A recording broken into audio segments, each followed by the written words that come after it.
here with Dan from WrestleStat. Going to talk a little bit about some wrap-up of some wrestling from last weekend and preview Ryder versus Princeton this weekend. Dan, thanks for taking the time to talk about it. Hey, Mike, thanks as always for having me. Yeah, I'll come anytime you want to talk wrestling. Love talking wrestling with you. Maybe the closest thing to talking our preview is Princeton versus Iowa. I think you were at the match. I was at the match. You can see highlights on my website. The thing that Princeton put themselves through a hazing weekend or whatever you want to call it. Sure. Oklahoma State, then Iowa. They turned around. They wrestled really well at Oklahoma State, and they wrestled really well against Iowa.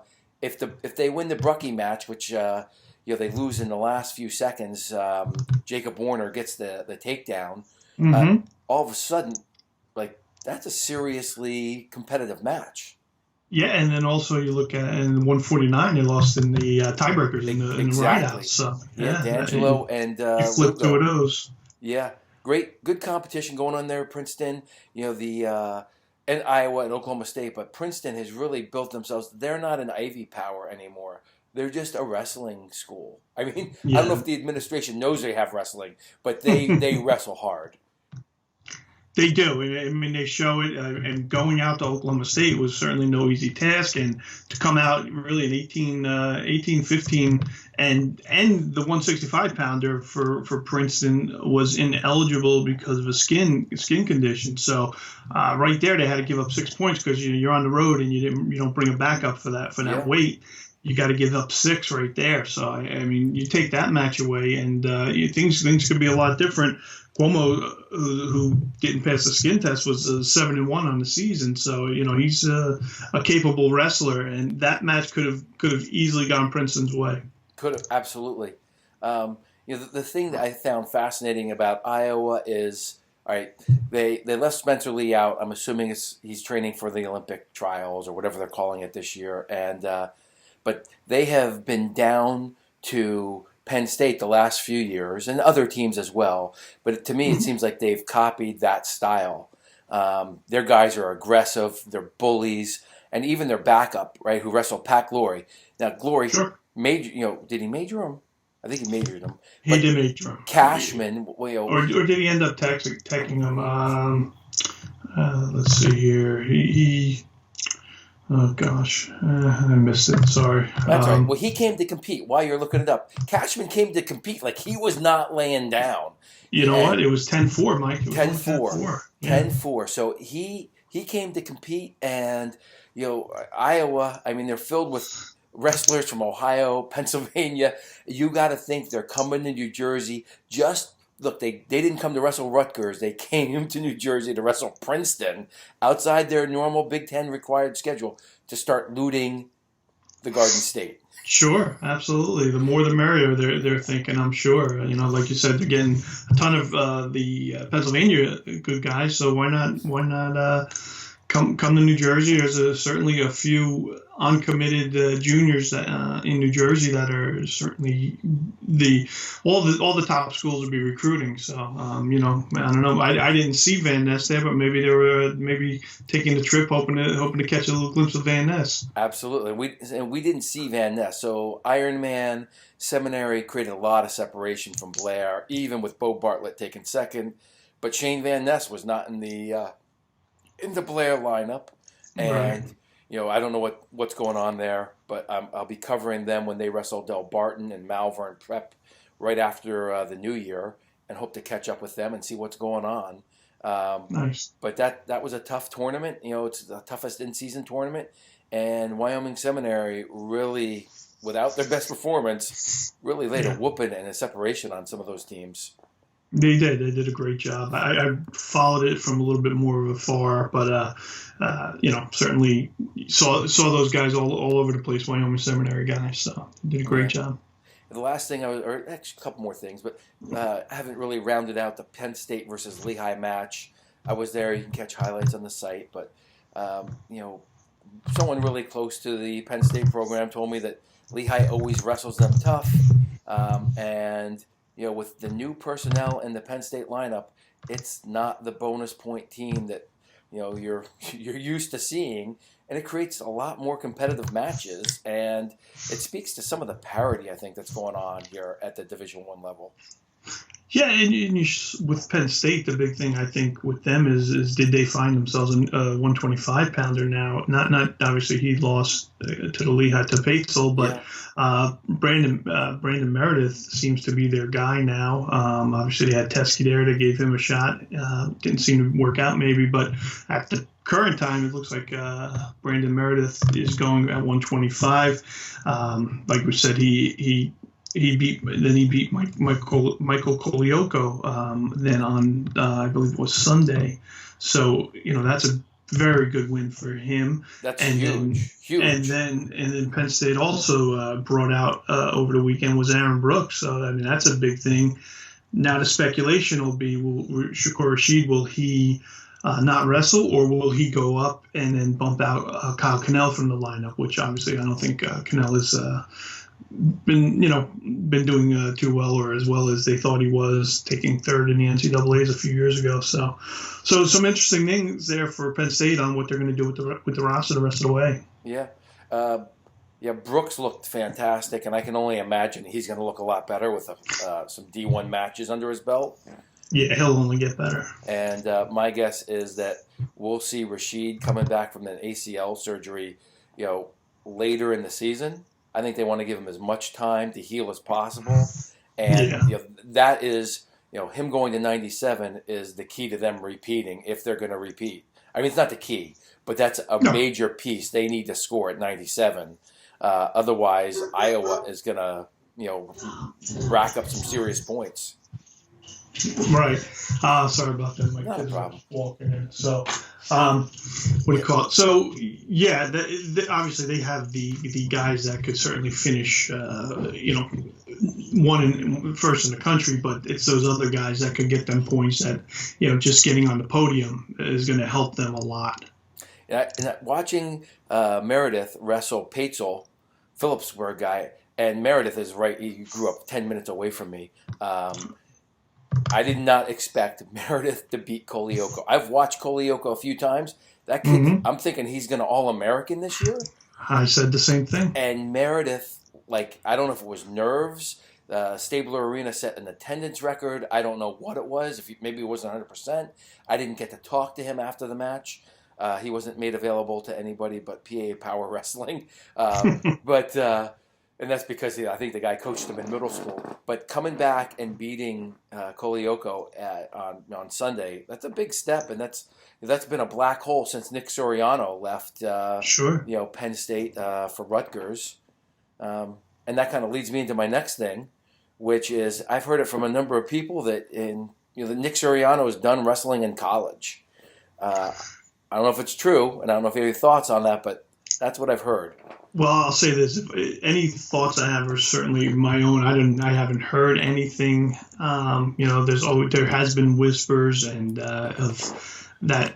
My personal feeling, I'll say this: my personal feeling is I think the best chance of seeing Nick again would be as if he maybe came back in the second semester this year. But I don't.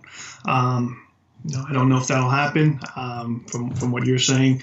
But I don't know if Nick really likes the college scene. I don't get that impression that maybe he doesn't like doing school, and so it'd be interesting to see. I mean, I'll be honest, I haven't heard it, but I probably wouldn't surprise me if that's true.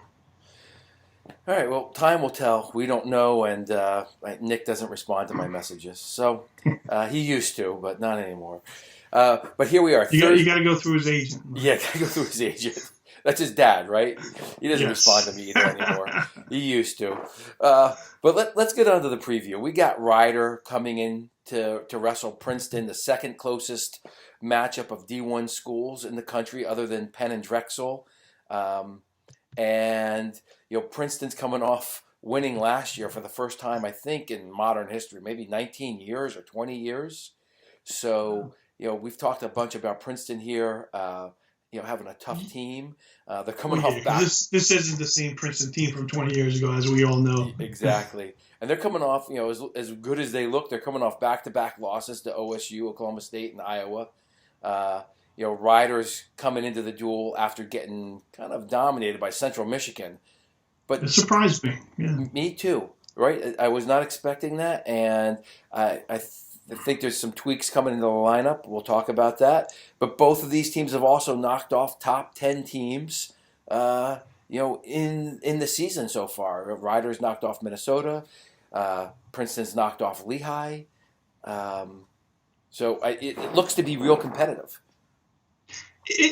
It should be. I will say, and I hate to say this like this because I don't want people at Rider to get mad at me, but that Minnesota team was that when they called them the top 10 team, that was with them ranking Gable Steveson still in the lineup. And we know he hasn't seen the lineup. So you take away his points at heavyweight, they're again, I don't want to diminish what Rider did going out to Minnesota and winning in Minnesota, but I don't call them a top 10 team at the time, Minnesota, but still a great win for Rider. I understand, but that's a Big Ten school, and you don't expect. And you go to them, and it's a couple incredible matches by their guys, and I don't want to diminish that. I just when I hear everyone keeps saying that it's top 10 team, it's to me it's not a top 10 team. It's a great win. Gotcha. All right, well, let's roll into kind of what we think the lineups will be and where we think people will fall into place. Sounds great. Well, starting at 125, we got Pat Glory comes in versus probably Jonathan Trapea. I'm not sure what does WrestleStat have Glory seated or ranked? Right now we have Glory fourth. And we didn't even mention when they went out to Oklahoma State. Yep. Glory had a great win beating Nick Piccinini, who Nick Piccinini, as we know, beat Patrick Glory 3 times last year. I think 9-3, 9-4, and a pin. So for Glory to go out there in Piccinini's home gym and really wrestled a great match and really did a number on him. So great win for Pat Glory. Yeah, he's a little bit of an enigma to me this year because sudden victory with Paetzel, who as we were talking about Piccinini, Piccinini dominated Paetzel. I think he had a major in their meeting, and Glory he figured a few things out. Last year he was close on some of the neutral attacks. Couldn't get out from underneath and got turned, and none of that seemed evident this year. Like he has solved that puzzle with Piccinini. He is Glory has beaten Trapea by I think tech fall and pins. So you got to be, no matter what you're looking at here, it's got to be Glory by a tech fall or a pin if you ask me. Yeah, if you're trying to score this at home, you're giving them at least 5 points. You have to give them 5 points to Glory for this match for Princeton. So yeah, I would agree. 3-0 against them, as you mentioned, 2 pins and a tech fall, and I think the last tech fall was actually at the Princeton Open this past year. So just a month ago, so a little over a month ago. But I would expect Pat Glory to handle this match pretty easily. Yeah, and Trapea's best win is probably over the 133 wrestler for Princeton now who's bumped up, Sean Pearson, Nazareth High School wrestler, and he will face either, I think Ryder's going to weigh in 3 guys, Chris Wright, Kohler, or Anthony Cephalo. Cephalo I thought was going to be at 25 this year, senior. He's had some big moments. He's a big point kind of guy, but maybe not as I don't know if he's not as motivated. I don't know what's going on with him. I always like his wide open style, and I feel like he always competes tough. I'm not sure he practices that way. Versus Sean Pearson, freshman for Princeton, bumped up from 125. At this point, if I were Ryder trying to win this match, I would think Cephalo is their best chance at bonus points. Yeah, you would have to think so. It's funny if people at home watch this. Me and Mike do not go over this beforehand as far as who we got in the roster, and I have all 3 of those guys written down as well. So it will be interesting. I think Cephalo was planning on going down to 25 and actually did get injured earlier in the year. So I think when you're not on the mat, you're injured. You're not losing weight, especially a guy trying to cut from 133 to 125. So I think at this point we won't see him down there. And like you said, there's a three-way battle right now.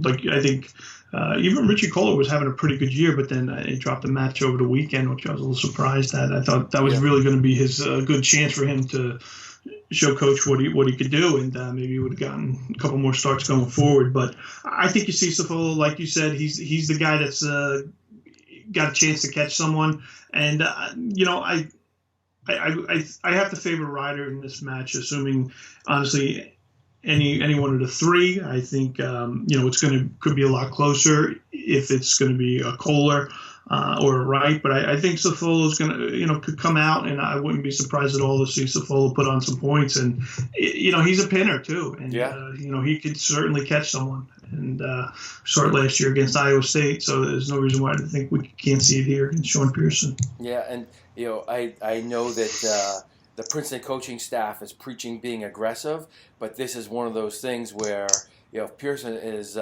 taking shots and gets caught, Cephalo could easily just stick him. Yeah, and certainly. And he may. I'm going to say if it's Cephalo, it's bonus points, and we're tied going into 141. I can see it happening. So, all right, going up to 141, we got Marshall Keller, sophomore for Princeton out of Christiansburg, Virginia, powerhouse program, and for Ryder, we have two people possibly who have transferred from Rutgers, Robert Cleary or Peter Lipari, who... You're breaking some news here, Mike? I've heard that he is trying to get a clearance right now to be eligible for Thursday. Wow. And they're giving away all sorts of eligibility like freaking M&Ms these days, so I wouldn't be surprised if it is Lipari. And all of a sudden, he's a national qualifier. National qualifier, like you said, a really good kid. With Lipari, if he is there, I mean, I think it's pretty well known that Pete was looking at a couple schools, probably mainly would be Ryder and Arizona State, and really kind of weighing his options there. Pete is a fifth-year guy right now, but if people don't remember, he did miss a full season. I don't want to get into why he missed that season, but I'd be interesting to see if he can get that back, even with if he could get this transfer and go right away, and if maybe he could get that year back as well. So we'll be interested to see maybe if it is Ryder, maybe they could get him for 2 years. Yeah, yep. And I'm a big fan of what Coach Bedleon does with the lightweights there. I think he's just a really good coach down there, rolling with these guys. But let's get back to the match. So it's Keller, and if it's Lipari, I mean, Keller has got a motor. Last year, I thought he was a little more wide open. I thought he would make a little more progress, this year in being competitive with, just some of the matches I've seen. And, you never know with Princeton if these guys are under the gun with some massive amount of homework, because it's just, it's not a secretarial school there. You're a community college, so if Lipari is they don't have agriculture, if you get that joke. Exactly, they don't have an agricultural department. And I'll say this: look, we've not talked about this, but I'm a longtime coach, and I will tell you that I've had 3 different wrestlers get accepted to Cornell or Brown and be turned down by Princeton. Yeah, and. Yeah, maybe as the wrestling becomes more visible at Princeton, they'll make some, waivers like that. But to be able to get into Brown, I don't think they have an agricultural department, but not get into Princeton, it's something to think about. But so if Lipari is in the lineup, I think he's got an edge on Keller. But if you would think that, but then also, I mean, Lipari hasn't. Well, I shouldn't say he's not been wrestling, but he's not in a D1 room wrestling. Right. I'm sure he's somewhere. He's in a club and probably getting good competition. But it will be interesting to see what he has right away if he is going, if he's there, and all of that. I'm with you. I think he has been working out. If he gets the eligibility, I'm giving him the edge. And if it's Cleary versus Keller, I got it as a toss-up. Yeah, I got as a toss. So I have it written down for Keller if it does go Cleary Keller. I just not. I mean, Cleary 7-4 in the year, but it could go either way. But I don't know. I like what I see in Keller. I know he lost and he got kind of beat up against Iowa, but he got fight, and as you mentioned, he just goes and goes, and I love that. I love seeing that, and I'm giving Keller the edge over Cleary. And I tell you, I like Lopari a lot. I think he's a great kid, but I just don't know right off of coming back into a program if he'd be able to do it. I'm going to give it to Keller on this. And another thing is, right? So if Lopari isn't in shape for a match, Keller is going to have an edge there too, because he's in shape and he's ready to go. Exactly, and that's kind of where I'm going with that. Yeah. All right, going up to 49, we got Mike D'Angelo versus Gino Fleury. I like both these guys. The thing I love about Fleury is that he always mention it, never qualified for his high school state tournament, and to me that's just tremendous being in the D1 lineup. And so anyway, that's my Fleury pitch every time we talk. And it's funny because I didn't know that until you told me it the last time. So it's incredible, really. So D'Angelo comes in as not only a rankings favorite, but he's also he won by 3 at the Princeton Open when they won against each other.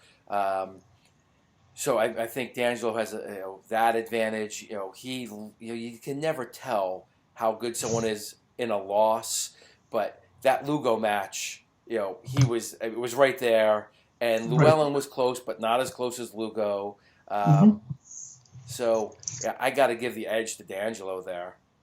Definitely give the edge to D'Angelo. He's coming off a rough weekend, like you said. Two losses. Llewellyn, top 10 guy, and then Lugo, probably 2-3 ranked in the country, and was right there with them in tiebreakers. So I think he's gonna be hungry. Want to get back on the win column, and in state match for him. I think I'd certainly give him the edge in the decision. Like you said, it was a 3-point match. I would say probably somewhere around 3, 4, 5-point match. Yeah, his attack angles from neutral. So Fleury's best position is neutral, and I think D'Angelo's best position is there. And I think D'Angelo's just a little bit better. Exactly. His angles and his level changes are just a little bit quicker than Fleury's. I think. And I'm a fan of Fleury, but I've seen him in some big matches or competing. I think it was last year at the Open versus Larry Early, and it was 1-1, and I just saw doubt in the third period in his mind. And so I'm taking D'Angelo. Same here. All right. 57, we got... this is the match. This is it. This is the money marquee. We got Quincy Monday comes in. I got him in my mind at number 5. I'm not sure where you have him on track. Yep, we have him at 5 as well. Yep. And then versus Jesse Della Vecchia, I have him in my mind at about 3 right now. You got it. Got it. You track. I'm in with the algorithm, man. WrestleStat. Come on, don't give me track. I'm sorry. Did I say track? I'm sorry. WrestleStat algorithm. Shoot me for saying that. But these guys. That's all right. That's all right. Chris Ayers doesn't like our WrestleStat algorithms either. He's gave me some trouble on Twitter. So Chris Ayers did. Oh man. Yeah, that's all right. I'll bust his chops on Thursday. Yeah. But this is it. Monday is having he had a nice win in the Iowa match. I mean, this is a big deal. Knocking off Caleb Young, right? Yeah, Caleb. Yep. Mm-hmm. And Della Vecchia has beat him. He beat him 4-2 at the Open last month at Princeton Open, and it's contrasting styles. I think Monday has length. He's got strength, and his reach is crazy when he's reaching across for ankles. But freaking Della Vecchia can scramble with anybody in any position. Thoughts? Thoughts? I mean, look, it's going to be a great match. You got Della Vecchia is 13-0. Quincy Monday 7-1, with his one loss being to Jesse at the Princeton Open. Like you said, 4-2, 4-1, 4-2, something in there. But it's the match that I'm looking forward to the most in this dual meet, to be honest. So, I'm giving the edge to Della Vecchia just because he did it before. He beat Monday, but man, Monday's wrestling so good since then. Yeah. It's I wouldn't be surprised either way, but it's I'm just going to sit back and enjoy the match. Absolutely. I know Monday. I talked to Monday after the Iowa match. He's looking forward to this personally. Like I'm sure. he is excited about this match. And the thing that watching Della Vecchia, I've watched him probably wrestle 10, 15 times. It doesn't matter how crazy the position is. And I didn't grow up as a scrambler. I don't know how to coach scrambling. I've heard the scrambles he and Coach Bedleon get into are legendary in that room. But he never doubts. Like, I never see him bail out. And if he does bail out and concede the spot, he's not giving up the back points there. Like, he's figured out how to just give up the takedown or the reversal. So, yeah, I'm taking Della Vecchia until I see Monday stop the scramble. Mm-hmm. So I think it's tight. I think the score might not be that high, but I think it will be an exciting match. I certainly agree. 100%. I could see a 1-point match or, tied up in the last 15 seconds and someone gets a takedown. So, 1-2 point match. Yeah, I would expect that. Yep. So I'm going regular decision there. And, yeah, I'm looking forward to it. Marquee match. Going up to 65. We got Grant Cuomo most likely from New York for Princeton. And I think Ryder's going to weigh in Giorgio Poulos. That's what I would guess, yeah. But also, I think they're weighing in Joe Casey, 4-time state winner or placer from Bound Brook. One of the multiple Bound Brook guys. None of these guys have signature wins. Cuomo knocked off Brian Meyer from Lehigh, who was a tough freshman, but he's not ranked. No. And I would have to say, I think Ryder was hoping for more from Giorgio. And I think that's probably why they might be weighing in Casey. And just this is a toss-up match to me, and it's winnable toss-up for either match. team. I think honestly, I'm assuming it's Cuomo as well. Now, like we said, he didn't go against Oklahoma State because he failed the skin check, and then did not go against Iowa. So I'm assuming he should be back and whatever, put some cream on it, and he should be ready to go. If it's the other option would probably be Connor Melbourne. If that's the case, I would give the advantage to Ryder. But toss-up match. But I'm giving the advantage to Princeton, assuming it's Cuomo. And I would say I would think Cuomo should come out on top, regardless of the guys. I mean, I'm surprised that we didn't see Casey, in some more matches already. Me too. If it's Melbourne, I mean he. We saw him versus Iowa. I think it's a edge for either Ryder wrestler. Tianson, I don't know if Tianson is in school right now. Yeah, I'm not sure what the deal is. So I don't know what they're going to do. I didn't get to talk to the Princeton coaching staff, and I'm not sure if that was intentional or not. I think that they also know that this is a big match. They've been wrestling well in some losses. They knocked off Lehigh, but you want to beat your rival or your rivals in state. Yeah. Yeah. So I'm going to give it a decision to Ryder. You're going to give a decision to Princeton, sounds like. Depending on who it is. And again, assuming it's Cuomo. If it's not, then I'll go over to Ryder. But I'll give it to Cuomo. 74. We got Kevin Parker, Sr. for Princeton out of New York. And we got Dean Sherry, Sr. for Ryder out of New Jersey. I have Sherry somewhere between 15 and 20. Where do you got him at WrestleStat? Yeah, it looks like we have him at 14, so we're right there with it. Yeah, I'll buy that. Big win, obviously. Big win at Minnesota this year when we talked about that duel already. But that was a big win for Sherry in that match, and he's doing well. He's 7-1 on the year. I got him as a advantage over Parker. I got him winning the match, and I think he's wrestling real well right now. He's wrestling strong, and he's got to be thinking, this is a good chance for to get a little more exposure as well, beating someone in the IWA. So, should be good. He 2-0 past weekend, Central Michigan and Bloomsburg, and 8-3, 9-1 wins, not against the greatest of opponents, but I think he's should be rolling along. I agree. I think he's also been a little nicked up, so I wonder what his health is. I know he had a pretty good wrap on part of his body at the Keystone Classic. Sherry, I think, he's one of these guys. He's a senior. He works hard in practice, or at least that's his reputation from some of the other guys there. I'm not saying that Parker does not, And Parker is down from 84 last year and is a fairly big. He's tall too. Yeah, tall. I mean, half a foot taller than me easily. Yeah. That's not saying much, but so it'll be interesting. I think Sherry's level changes and shorter stature is going to help him get onto Parker's legs a little more easily for takedowns. Mm-hmm. And that's what I'm putting it at. I think that if Sherry can get a few takedowns, the rap on Sherry is sometimes maybe his cardio isn't as strong in the third period.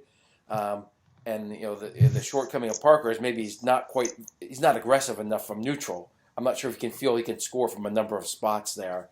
So I'm giving Sherry the edge, regular decision.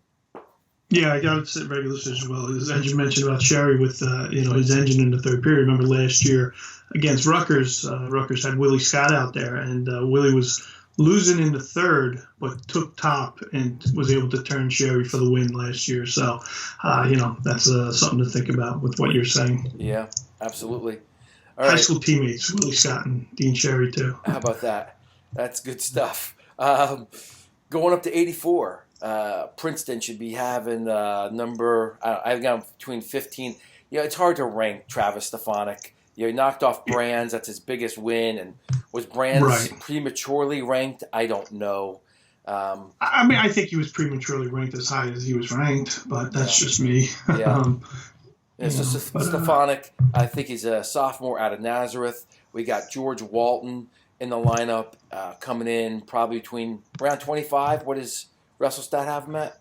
Yeah, we probably don't even have him. Let me see here for Walton. We had Stefanik, I believe, 24th, and Walton about 29. So it's a pretty.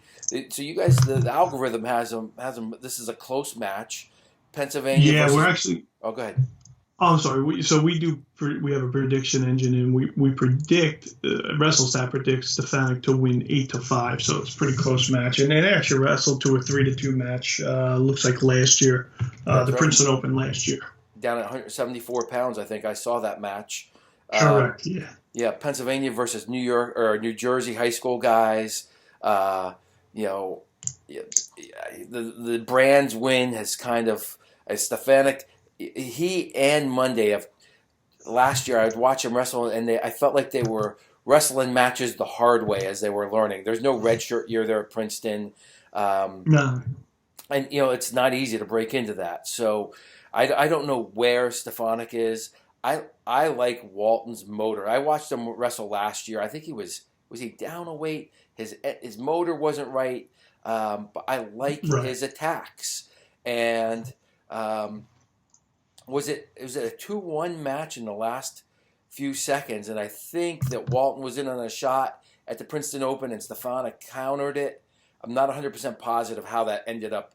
I was watching two matches at the same time. Yeah. So I see it as a toss-up, and to me, I'm sorry, Travis, but I'm taking Walton with a regular decision here. Okay. Yeah, I was going with Stefanik just because he beat him before. He got that big win over Brands, and so I was giving a slight edge to Stefanik. So that's another one we differ on. So we're gonna have this match close. Yeah, it's gonna be close. And to me, it was really like the match strategy that when I was watching that match, and I was watching another finals match. I thought Walton he was like taking that shot just to sort of kill the match, just hang out on the leg. Hit on the leg. Yeah. And maybe he wouldn't do that again, or maybe he would finish harder. But he got in really easily, which was the thing to me. Like I saw him, I thought there was a takedown that was pretty easy, and then he got in on that leg again, easier than he should have. So that's why I'm taking him. Up at 97, we got Pat Bruckey. By the way, Ben Askren, I don't listen to many podcasts. But Ben, I listen to yours. It's not Brookie. It's not Brookie, Ben. Anyway, and I know you don't listen to me, Ben, but you watch my video highlights sometimes. Versus Ethan Laird. Illinois versus Pennsylvania high school guys. Bruckey is coming off a last-second loss to Jacob Warner. And that was, after he really dominated Dakota Gear, right? Yeah. Yep, absolutely did. And he beat Laird last year, I think 12-5. I think that was at the Open, or was that in the dual meet? It must have been a dual meet because it was on December 20th, so Okay. that would make sense. And then he actually has two matches over. So actually, it looks like on November 4th of 2017, he beat him 3-2. That would be Brucky beating Laird 3-2, and then now last year, as you mentioned, 12-5. So yeah, I would think Brucky has a big advantage here. Even with, I mean, Laird is having a great year. He's 10-2 on the year. Some good wins, but Brucky's just, I think he's in that top 3-4 range in the country, where I believe Laird is more in that 9-12 range. Yeah, I'm with you. I think Laird, a good year for him is round to 12, and for me, I think Brucky is in the finals this year. Um, and the way he dominated Gear, and Gear is still building up his size. I like his Sure. attacks from neutral, and he looks 100% healthy. Last time we talked, I wasn't sure he was 100% healthy. Watching I that remember Gear that. Yeah. match, he looks like he is ready to go, and I think Yeah. he's dominating. And the question then for Princeton is, can he get the bonus points? Right, Right, right. I and mean, like you say, he 12-5 last year, but so 1 point away. But I'd like it. I'd like Laird to keep it to a decision. I think it'd even be closer than 12-5. To be honest, I could see a 5-6 point match. So I think you're probably right, and I think it could be exciting because Laird can actually be a little wide open on some of his counters. If sure. Brucky doesn't blow through him, there could be some interesting little scrambles before the takedown is finalized. So I'm looking forward to Yeah, that yeah. match um, Yep. a Yeah. lot. Maybe. I wouldn't be surprised if Laird is kind of ready a little bit for one of those doubles. I'm not sure if you can out gamesmanship all of his attacks because they're so powerful. Brucky's, that Hmm. is. But it would be Sure. interesting to see, almost like Jason Nolf, where he's maybe a little wild on an attack and gives up a takedown or two. So, Yeah. uh, so we both have Brucky. Definitely both have Brucky. Looks like we both have it as a decision. Going up to the big guys, 285. Aiden Connor, freshman from Texas, versus Ryan Cloud. He's a senior from Ohio. Cloud has a win over him at the Princeton Open that I saw in sudden victory, or overtime, or sudden victory. Yeah, yeah. Southern victory, won overtime. Yep. So first overtime. And this is Must be. tough work for Connor. He's a true freshman, and he's a Texas State champ. He won the Super 32, and I know everybody says Super 32 is the toughest tournament, but some of the big guys don't get as much competition. They're Yes. still playing football. Absolutely. And he's having a tough freshman season. I think he's won one match, maybe. Yeah, we have. Yeah, I didn't even write it down. But yeah, he is having a tough year, and you know what? I think so I have him at 2-7. Let's see if they're yeah. So he won a 10-0 match and a 4-2 match. So Okay. not against really anyone to note, but Right. So he does have two wins on the year, but obviously lost to Oklahoma State, and then Cassiope, keeping that match 10-2, honestly shocked me. I thought Cassiope come away with a pin in there, to be honest with you. But I thought there was going to be a pin or a tech fall, and I was really surprised that he was able to keep his. It was really him being able to keep his position that kept him from getting really crushed in that match. yeah, So I'm going to take Cloud just based on the match strategy of him being able to win in sudden victory and having maybe a little more confidence coming into this match. Thoughts? I like Cloud in the match. I don't know that it goes to overtime this time. Maybe like a 5-3, 4-1 match. So I like Cloud's got to get that early takedown. And if he could do that, and maybe get a little ride on, maybe then gets an escape of his own, and hopefully not hopefully, but I could see it going something like that, like a 4-1 type match. Right. The only thing I think that where Connor could steal this is if Cloud likes to wrestle close. A lot of heavyweights do, and if it's Sure. if it's Oh, you see it all 2-1 the at time. the end of the match and they're neutral, you got a puncher's chance for a takedown at the end of it. Absolutely. So, Absolutely. kids, if you're listening, never win close. Win big. Go big. Kids, if you're listening, don't be a heavyweight. There you go. And it's such a strange breed. You're like, I mean, at one point I was talking to Coach Ayers because he's got like a little bit of a logjam of freshman heavyweights. I think he's got two or three. He's got two really good guys. Two guys. And they were both okay with splitting time. You could never imagine a 25-pounder or a 41-pounder saying, oh, sure, I'll split time. But a heavyweight, they're like, hey, not a big deal. Sounds good. Yeah, it is interesting to think about it when with their situation where they can't redshirt. I wouldn't be surprised to throw Jack Del Garbino out there. Let's see what he's got. He wrestled one tournament, and that was Centenary Open, and so that was just last weekend. The bad thing about that is he went 4-1, and that was all against non-D1 opponents. So I really don't get a good judge of what he's capable of. But I don't see why you don't maybe give him a shot again, knowing that these guys can't redshirt, so that's not even a possibility. So you got them both there. I'd say throw them out there, see what you got with them. And now, I'm not in the room, Mike, so I don't know if if Connor is giving Del Garbino the business, and he doesn't deserve to start. But outside of looking in, I'm thinking maybe there's no red shirt available, so maybe give him a shot. I'm with you, and the interesting thing about Coach Ayers and Gray and Dubuque and Jackson is they have done that. Like they have mixed and pushed a couple buttons, and it worked in the Lehigh match, and they've done it. They did it last year. I don't know if it was North Carolina. I'm drawing a blank right now, but so I would not be surprised if we see them shuffle their lineup or weigh in multiple people for this match, because I know both coaches want this. They want this this is a Jersey battle, and even though Princeton recruits nationally, you want to. I mean, and the great thing is, all three D1 teams are going to wrestle each other this year. Love it again, and that's just great for the fans. It's great for the sport, and I'm looking forward to it.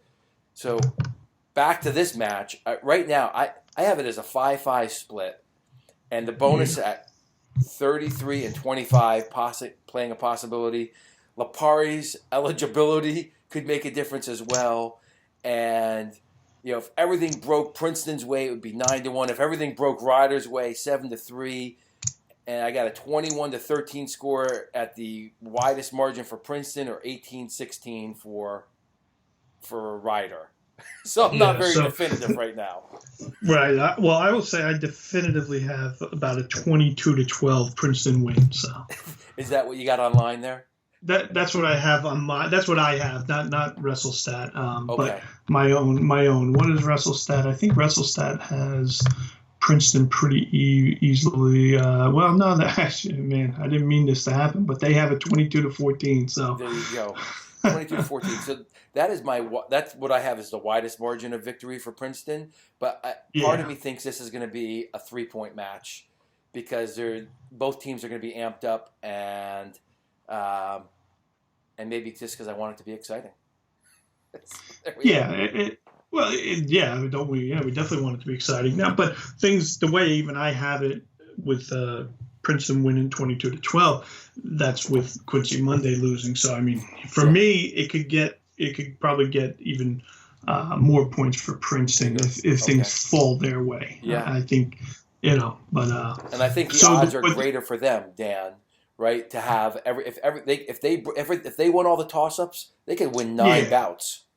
They could absolutely. Yep.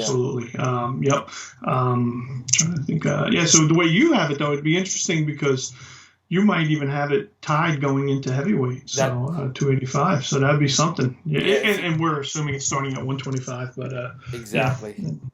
Yeah, and with this kind of match, I could see them possibly, Ryder going in there and saying, let's flip and let's see what we can do here to shake up the lineup a little bit and not have Pat Glory start with bonus points, right? That's a possibility, yeah. Mm-hmm. All right. I don't know if anyone's cutting weight or anything hard cut, but, maybe Kevin Parker going down to 84 from 84 to 74, so maybe Ryder would look to maybe get him out there first. I don't know, right. Just speculating, All right. Well, I'll be there. Will you be there? Or if your prediction's correct and LaPerry's wrestling, maybe Princeton wants to have 41 go first. Right. Right. Right. You just want to do whatever you can do to get an edge mentally, even if it's just in your own mind, right? Because Sure. that's all about your own confidence. So will I Were see you you at the going? match? I was just going to ask you. You're going to be at the match. I'll be at the match, and you can catch highlights and interviews on my site. I will have to see. I was not planning on going. We have our Christmas luncheon that day for work, so we'll see. We'll see how I feel after a good meal in me and maybe a couple of beverages. Gotcha. Don't tell my coaches over there at the school because I'm ducking out of practice. All right. All right. Say a word. I will. We'll catch up soon. You got it, Mike. Thanks Hey, a lot, man. Appreciate it. Yep.